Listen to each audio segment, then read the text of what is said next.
Dr. Bobby Jones is a torchbearer for gospel music in Tennessee and the world.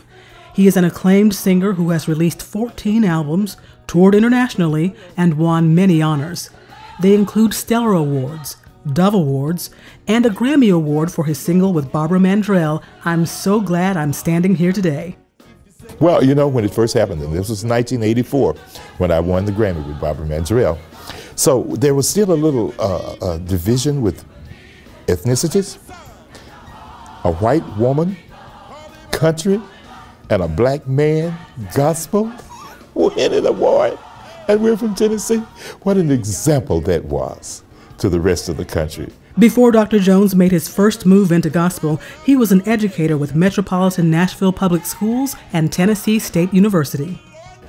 I was continuing doing what I do as far as my spiritual element is concerned, and I fell in love with the music because I thought it was a great cultural contribution as well as spiritual.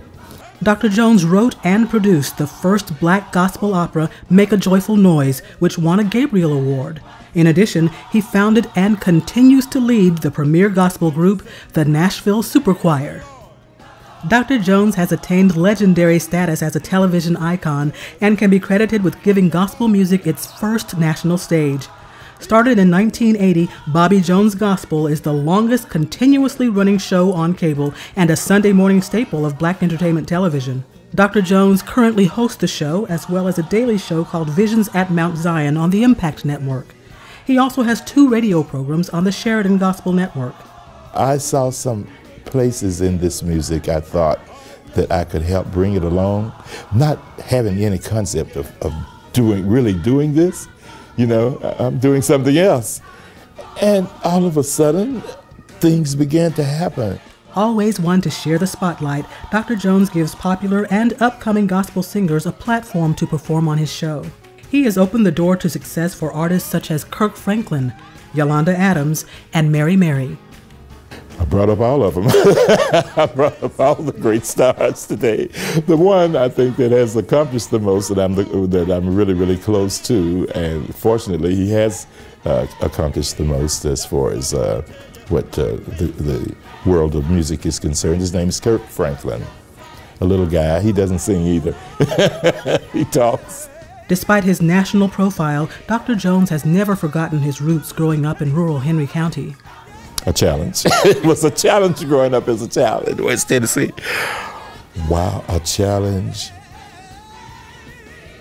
that would be, you almost have to live it to believe it. I lived during the time of segregation. I'm an old man now. And to survive, just survive, was a challenge within itself. Dr. Jones was determined and he excelled at academics. He completed high school by the age of 15 and was the first in his family to go to college, graduating at 19. By working for his church, he was able to pay his tuition. So I taught myself how to play the piano, and the church hired me to play. It was amazing. I started with 3 fingers. Jesus, keep me near the cross. Tick, tick, tick.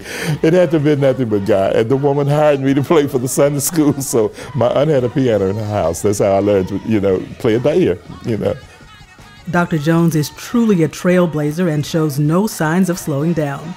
Commended by President George Bush in 2001 for revolutionizing gospel, he continues to broadcast and perform and share his love of gospel music with the world. It's the joy of my life. His musical talent and influence in the gospel industry will surely reverberate for generations. My greatest